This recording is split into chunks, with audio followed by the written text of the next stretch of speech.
Нека бъдем пределно честни. Да застанеш с истината ще ти струва нещо. Не лайкове, не одобрение, ще ти струва хора. Ще ти струва комфорт, ще ти струва спокойствието да се слееш с тълпата. Исус никога не е лъгал за това. Той казва ясно: ако някой иска да върви след мен, нека се отрече от себе си, да вземе кръста си и да ме последва. Това не е поезия, това е цена. Истината няма да те направи популярен. Тя ще те направи сам. Само за известно време. Защото в свят, в който лъжата е удобна, истината е заплаха. И Библията го казва директно. Приятелството със света е вражда против Бога.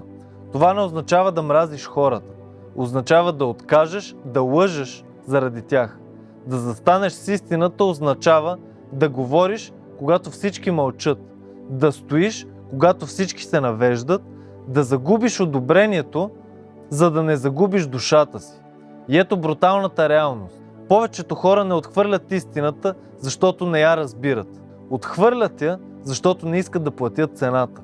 Затова Христос не събра тълпи до края. В крайна сметка останаха малцина. И Библията не крие това.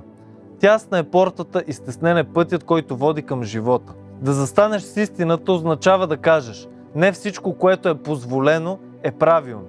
Не всичко, което се празнува, е добро. Не всичко, което се нарича любов, спасява. И точно за това Исус Христос беше разпънат.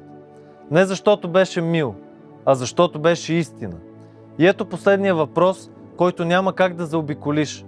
Когато истината ти струва репутация, приятели и комфорт, ще я продадеш ли? Или ще застанеш с нея, дори ако останеш сам?